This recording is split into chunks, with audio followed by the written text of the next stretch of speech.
They said I was lucky to marry into wealth. They didn't see the cold breath in his mirror, the shadow that never left his side, or the door that stayed locked every full moon. I was poor, yes. But I wasn't prepared to pay the price of gold and screams. In the small salt-kissed village of Windmere, nestled between cliffs and crashing waves, lived a girl named Lila. Her mother had died giving birth to her, and her father, a fisherman with broken hands and a bent back, barely brought in enough to keep the roof over their heads. Lila spent her days scouring the beaches for lost trinkets, sea glass, or anything she could trade at the market for a few coins. She had long ago given up on dreams. But dreams hadn't quite given up on her. It was during the first storm of spring when he came. The villagers had huddled inside their homes, shutters clapping in the wind, fires burning low. Through the mist, a black carriage drawn by horses with eyes like coal appeared on the old dirt road that hadn't seen travelers in years. It stopped outside the village square and out stepped a man who looked like he belonged in another century. Tall, pale, with white hair neatly combed back, he wore a deep emerald coat and held a silver-handled cane. His name, he said, was Mr. Alaric Whitlock, and he was seeking a bride. He did not smile. His voice was calm, too calm. It was the kind of voice that made you listen even if you didn't want to. I am in need of companionship in my remaining years, he said, as though reading from a script. And I am prepared to provide for a girl's family most generously. Gold. Land. A guaranteed future. All in exchange for a daughter. The village murmured. Mothers clutched their daughters. Fathers lowered their eyes. No one spoke. No one, except Lila's father. They were starving. The roof leaked. His hands bled every time he cast a net. When he took her aside, he didn't say, "You must." He said, "Please." And so Lila agreed.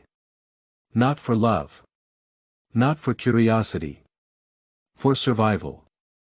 The deal was struck that very night. The next morning, before the mist lifted, Lila was in that carriage, her few belongings wrapped in a cloth, her eyes wide as the village vanished behind her. Mr. Whitlock sat across from her, silent, watching. She tried to meet his eyes. Something inside her whispered, "Don't." The road twisted through forests and hills she had never seen before. Hours passed. The sun rose and fell. At last, they arrived at Whitlock Manor. It was enormous. Stone towers reached toward the clouds. Ivy crawled up cracked walls. Windows watched her like eyes in a skull. The door groaned open. A woman in black greeted them. She did not smile either. No servants bustled. No warmth welcomed her. Just silence. And a whisper of wind that did not match the air. "Welcome, Lady Whitlock," the woman said. "The master will show you your chambers." Lila stepped inside. The door shut behind her with a sound like the closing of a tomb. Lila's chambers were beautiful, in the way that paintings in museums are beautiful, cold, untouchable, framed by time. The bed was four-posted, draped in dark green velvet. A vanity held silver brushes, untouched. A mirror, too clean. A wardrobe filled with gowns her size, waiting like they knew she was coming. No one came to undress her. No one explained the rules. Only a small note on the pillow, "Dinner is served promptly at 6. At 6, she descended the grand staircase. Her feet echoed in the vast hall. Mr. Whitlock waited at the long table, which could seat 20, though only 2 places were set. A feast was laid out, yet he barely touched it. "You must be hungry," he said. She nodded, ate. He asked her nothing. Merely watched. "Are there other guests?" she asked. "No. Servants. They come and go." Every day was the same. Breakfast alone. Wandering halls with locked doors. Staring from windows at misty gardens. Dinner with the silent man who never aged across the table. At night, she heard footsteps in the hall. But no one was there. She found the library first. Books older than any she'd seen. Journals. Folktales. Genealogies. One bore the title, Wives of Whitlock. Inside were portraits. Women. Young. Beautiful. All painted in the same somber tone. All listed with dates of marriage. None listed dates of death. She started to ask questions. The housekeeper would not answer. Mr. Whitlock deflected. "You're safe here," he said. Safe felt like a trap. One night, wandering in her nightgown, Lila passed a door she'd never seen before. It was red. Deep, dried blood red. Iron-banded. As she reached for the handle, the hallway grew cold. Her fingers froze inches from it. Behind her, Mr. Whitlock's voice. "Never open that door." She turned. He was there, suddenly, without a sound. Closer than he'd ever stood. "Why not?" "Because you are not ready to know what's behind it." That night, she dreamed of a voice calling her name through the walls. A woman's voice. And when she woke, there was a key beneath her pillow. The key was old, its metal cold as bone. She held it beneath her blanket, unsure whether it was real or another part of her unraveling mind. Yet when morning came, it still rested in her palm. For 2 days she carried it in her pocket. Every time she passed the red door, her fingers twitched. Mr. Whitlock seemed to sense her thoughts, always appearing nearby whenever she lingered too long in the west wing. On the third night, thunder rolled through the valley. The wind howled against the stained glass. Candles flickered with no breath to stir them. And Lila, heart pounding, crept down the hall, the key gripped tight. The red door loomed before her. The iron band seemed to pulse. She inserted the key. It turned with a shudder. The door creaked open. Stairs descended into darkness. As she stepped inside, the door shut behind her. She lit one of the wall sconces. Flames danced, revealing a stone staircase that spiraled downward. The air was damp. The smell, earth, rot, and something older. At the bottom, a chamber. Cages lined the walls. Not empty. Portraits from the book had not lied. The wives were here. Dozens of them. Still young. Still beautiful. But not alive. Not dead either. Their eyes opened when Lila approached. Blank. Trapped. Mummified by time, yet untouched by decay. A book sat on a pedestal in the center. She read. Blood Magic. The Price of Immortality. A soul-bound pact. Every generation, a new wife. A new vessel. He fed on their youth. Their essence. That's why he never aged. That's why the portraits had no death dates. Her scream echoed through the chamber. Behind her, footsteps. Mr. Whitlock. "I warned you not to open it," he said, voice full of sorrow. "But you had to know." She ran. Up the stairs. Through the hall. But the house shifted. Doors led to walls. Corridors twisted. It was alive. And it wanted her to stay. Lila didn't sleep that night. Her heart thudded in her chest like a prisoner in its own cage. The eyes of the wives haunted her. The silence of the manor gnawed at her sanity. She had to leave. But how do you escape a house that breathes, that watches? The next morning, she tested the windows. Unopenable. The front door. Locked tight with no keyhole. She tried climbing out of her window using torn bedsheets, but the ivy that clung to the walls snapped, brittle with age. She fell, bruised and gasping, back into the rose bushes. Mr. Whitlock appeared at the top window, watching her with calm disappointment. "You're not the first to try, Lila," he said. But no one leaves unless I allow it. But he'd made one mistake. He hadn't yet taken her. She was still herself. So she pretended. She dined with him. She smiled. She wore the gowns he gave her and complimented the dusty halls. She asked for books. For walks in the garden. And slowly, he relaxed. She watched his habits. He spent most of his time in the library. The Chamber of Wives was guarded only by wards, arcane symbols she found referenced in the tomes he let her read. She memorized the shapes, the counter-symbols that could disrupt them. Every night, she slipped from her room, marking passages and symbols with a candle stub and coal. One night, the house whispered to her. Not words, but warnings. It creaked louder when she moved near the exit.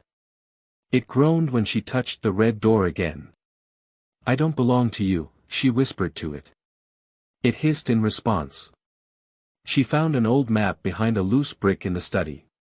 It showed a tunnel beneath the cellar, once used by servants during wartime. The path was sealed with stone, but not magic. It would be her way out.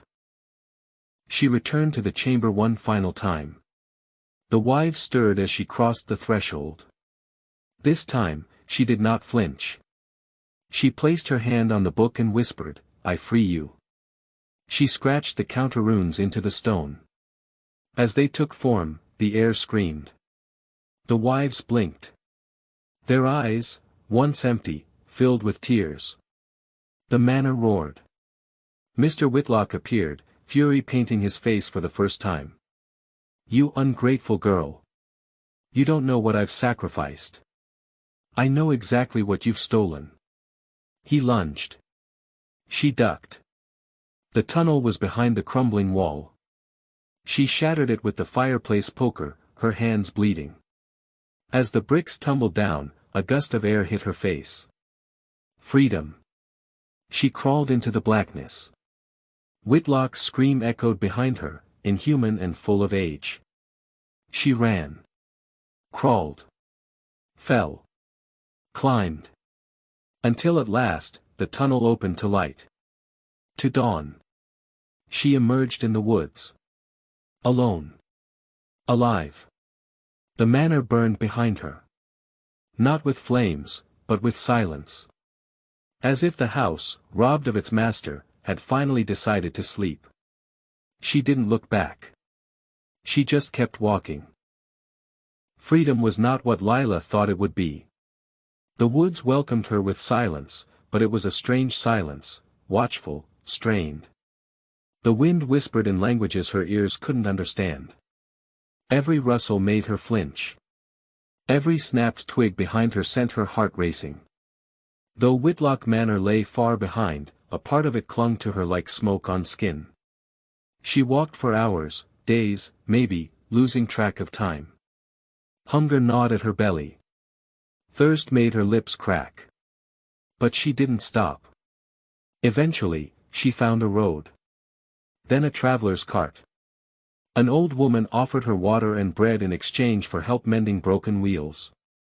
Lila didn't tell her the truth. Not all of it. I escaped a bad marriage, she said simply. The old woman nodded as if she already knew. She took Lila to a nearby town, Ashbourne, a place with bustling markets and children playing in the dust. It was the opposite of Whitlock Manor. Alive. Lila rented a room above a tailor's shop. The town welcomed her. She stitched clothes. She learned to bake. She taught the local children how to read using fairy tales she'd once found in Whitlock's cursed library. Her laughter returned, timid at first, then brighter with time. But at night, the shadows moved wrong. The mirror above her washbasin fogged from within. And once, when she cut her finger with a sewing needle, the blood didn't drip, it floated. The curse hadn't stayed in the manor. It had followed her. The first real sign came 2 weeks after she arrived. A child named Elsie went missing. The village searched for hours. They found her outside the forest, barefoot and staring. She heard singing, her mother said. Said a voice called her name in the wind. Lila's blood went cold. The second sign was worse. The baker's wife, a stout and joyful woman, began sleepwalking. She carved symbols into her kitchen walls, runes Lila recognized. Whitlock runes. The town blamed spirits. Bad omens. They blamed the forest. But Lila knew better. It wasn't over. Determined to stop it, she returned to the old map she'd stolen from the manor, the one that had shown the escape tunnel. Hidden in its margins was a second path, one marked in red ink, spiraling outward like a spider's web.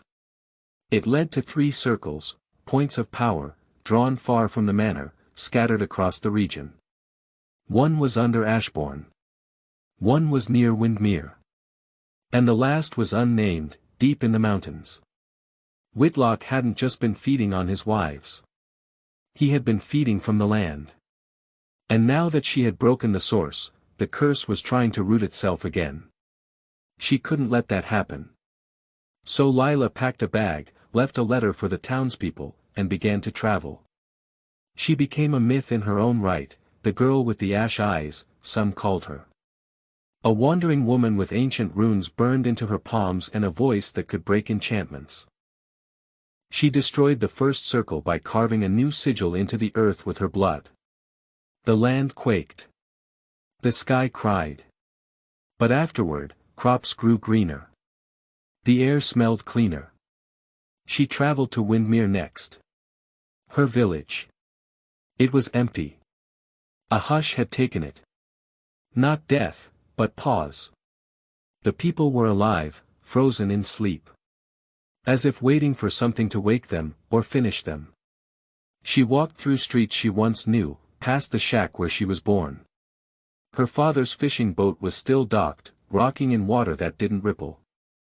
At the village square, the circle was buried beneath the stones. She shattered it with her voice alone, screaming the names of every wife Whitlock had stolen. The villagers awoke as if from a dream. Her father wept when he saw her. She held him. And then she left. There was one circle left. The mountains were cruel. Snow greeted her in spring. Wolves howled at shadows that weren't there. She climbed, stumbled, nearly fell into a gorge chasing a light that vanished when approached. At the peak, she found it. A monolith. Black stone. Humming with power. Mr. Whitlock stood beside it. Or rather, what was left of him. Not a man anymore. A being of mist and bone, held together by fragments of stolen time. His eyes burned red.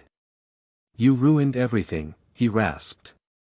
You stole everything, she replied. We could have lived forever. I'd rather live one true life than 100 stolen ones. They fought, not with fists, but with will. He conjured storms. She sang lullabies. He cursed her veins. She offered truth. And when she stepped forward, placing her hand on the monolith, the stone cracked. The mountain screamed. Whitlock howled, dissolving into ash and wind. And then. Silence. Real silence.